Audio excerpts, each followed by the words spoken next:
Une étrange forêt lumineuse a poussé dans la nuit à Leicester Square. Fleurs d'un autre monde, arbres futuristes.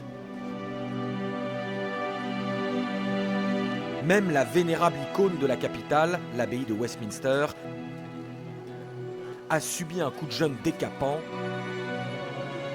C'est le principe de Lumière London, une transformation artistique de la ville pendant 4 jours, sous le regard interloqué des Londoniens. Londres est connue pour être une ville très innovante qui se métamorphose sans cesse. Elle est très douée pour proposer des expériences artistiques nouvelles. Cet éléphant, lui, s'est tranquillement invité dans les magasins de la prestigieuse Regent Street.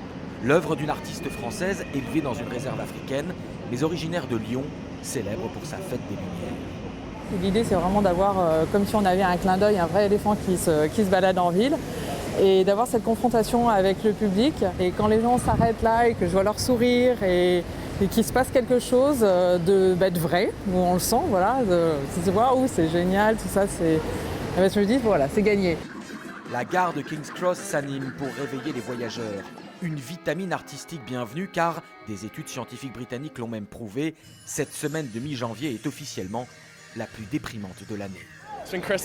Noël est passé, on a un petit coup de mou. C'est super de rassembler les Londoniens. Voir dans les rues de Londres tous ces sourires un soir il fait aussi froid, c'est génial. Il vous reste jusqu'à demain soir pour venir faire un shopping un peu plus poétique que d'habitude sur Oxford Street, avec ses aurores boréales et ses anges lumineux qui semblent accrochés à la lune.